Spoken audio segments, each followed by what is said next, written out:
મધ્ય પ્રકરણનું 13મું વચનામૃત. આખું વચનામૃત કૃપા વાક્યનું છે.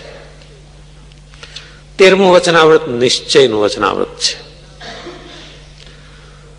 સ્વામિનારાયણ ભગવાનનો નિશ્ચય. ભગવાન કેવા છે? જેનો નિશ્ચય હોય ને, નિશ્ચય એટલે સાચી ઓળખાણ.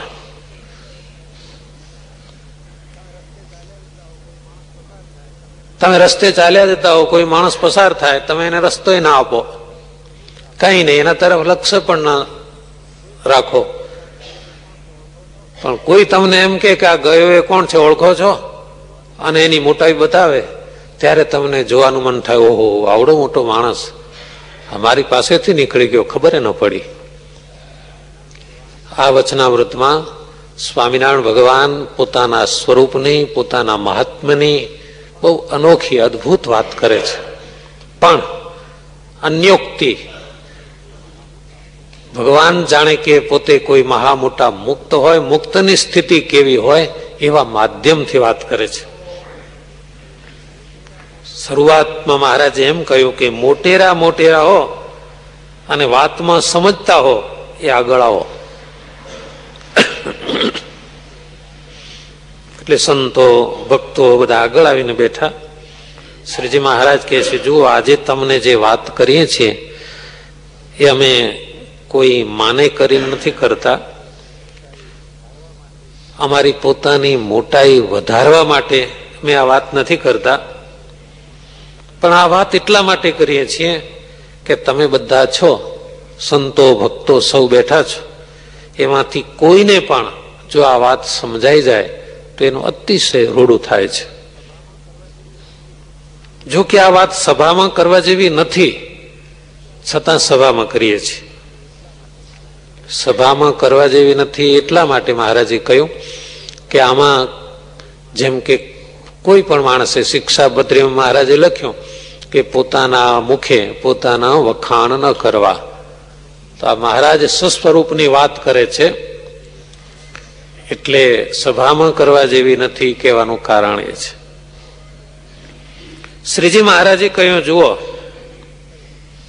આ જગત માત્રના પંચ વિષયો એમાં ક્યાંય પણ અમે બંધાતા નથી.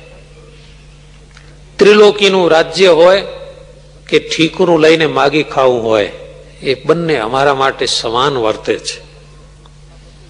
સોનું રૂપું હીરો કચરો આ બધું સરખું વર્તે છે. અમારામાં જે જ્ઞાન છે, જે ગુણો છે, એનો અમને કોઈને ભાર નથી લાગતો. જેમ કોઈએ પથ્થર ઉપાડ્યો હોય તો એનું એને વજન લાગે છે, કોઈએ રૂપિયા ઉપાડ્યા હોય તો એનો પણ ભાર લાગે છે, એમ અમને અમારા જ્ઞાનનો, અમારા ધર્મનો કોઈ પણ ભાર નથી લાગતો. ઘણી વાર એવું બને, માણસમાં કઈ મોટાઈ હોય ને તો એટલો ભારથી ચાલતો હોય, એને અખંડ એમ લાગે. પણ સ્વામિનારાયણ ભગવાન કહે છે કે અમે આવડા મોટા છીએ છતાં અમને અમારો પોતાનો એવો કોઈ ભાર નથી લાગતો. નાનાની સાથે નાના સામાન્ય ભક્ત હોય, ગ્રામ્ય વિસ્તારમાં રહેતા હોય, એવા એકલ દોકલ હરિભક્તો હોય તો એ શ્રીજી મહારાજ ત્યાં ચાલીને જતા, વગર આમંત્રણે મહારાજ એમને ઘેર પધારતા. ભગવાન કેવા દયાળુ છે. શ્રીજી મહારાજ વળી આગળ વાત કરે છે, અક્ષરધામમાં દિવ્ય તેજોમય અમારી મૂર્તિ છે, અને એ તેજની વચ્ચે જ અમે અખંડ નિવાસ કરીને રહીએ છીએ. ચારે બાજુ મુક્તના મંડળો ભરાઈને બેઠા છે, અને એ બધા જ મુક્ત મંડળો ભગવાનની સામે જોઈ રહ્યા છે. એને અમે અખંડ દેખીએ છીએ, હમણાં પણ દેખીએ છીએ. સત્સંગમાં નહોતા આવ્યા ત્યારે પણ દેખતા, માતાના ઉદરમાં આવ્યા પહેલા પણ દેખતા, અને અમે બોલીએ છીએ અત્યારે ત્યાં બેઠા બેઠા જ બોલીએ છીએ. અને તમે પણ બધા જ ત્યાં જ બેઠા છો. આ ગઢડું શહેર કે આ ઓસરી કઈ દેખાતું નથી. આ વાત છે ને બહુ દિવ્ય છે. આ સમામાં આપણા તેજોમય તન છે, છટા છૂટે છે તેજની જાણું પ્રગટ્યા કોટી ચંદ છે. શ્રીજી મહારાજ પોતે બિરાજે છે. એટલે ભક્તોને એમ સમજાવે છે કે આ અક્ષરધામની સભા છે. આ ગઢડું ગામ કે આ ઓસરી એ નહીં, આ અક્ષરધામ છે. તમે બધા જ અક્ષરધામમાં બેઠા છો. જ્યાં ભગવાનની પ્રત્યક્ષ મૂર્તિ હોય ત્યાં અક્ષરધામનું મધ્ય છે. આ નિશ્ચયની વાત છે.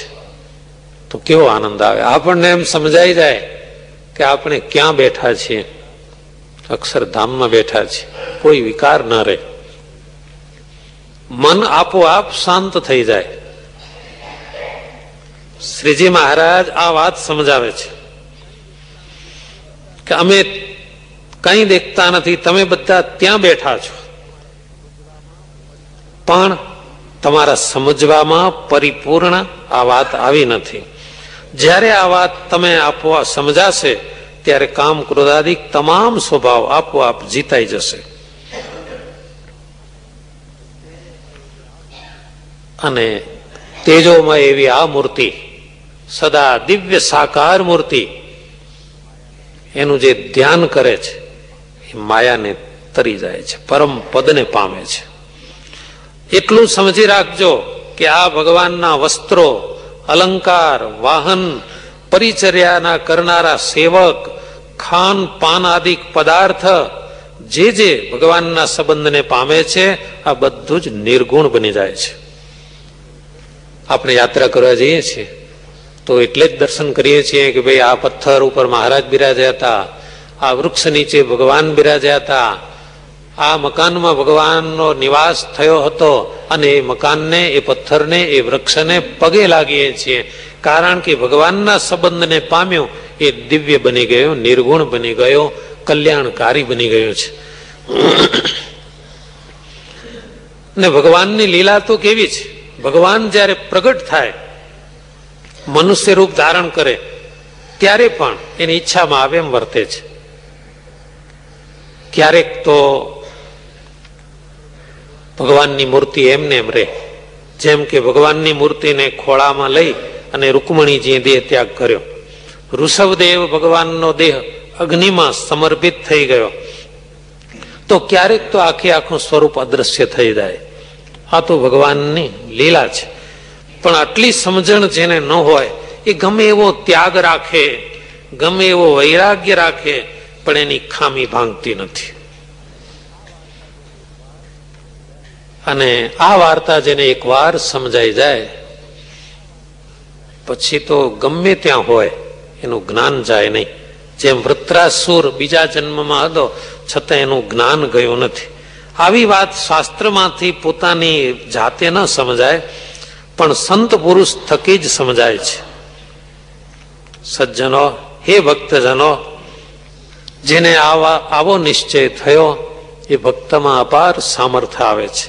કોઈકને વરદાન, કોઈકને શાપ ક્યાંક આપી દે, ક્યાંક ન પણ આપે, પરંતુ જેમ ભગવાન સમર્થ છે એમ આવો નિશ્ચય વાળો ભક્ત પણ સમર્થ થાય છે.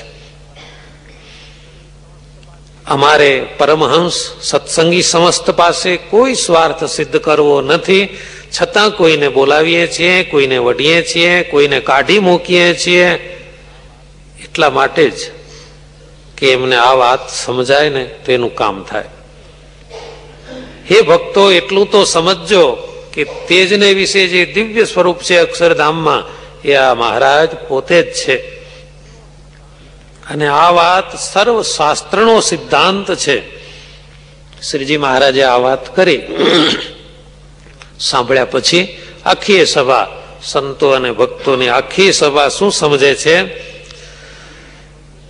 કે શ્રીજી મહારાજે પોતાના ભક્તજનની શિક્ષાને અર્થે પોતાના પુરુષોત્તમપણાની વાર્તા કરી, જે સાંભળીને સર્વ સંતો અને ભક્તો એમ માનતા હતા કે તેજને વિશે જે મૂર્તિ છે એ શ્રીજી મહારાજ પ્રત્યક્ષ પ્રમાણ છે.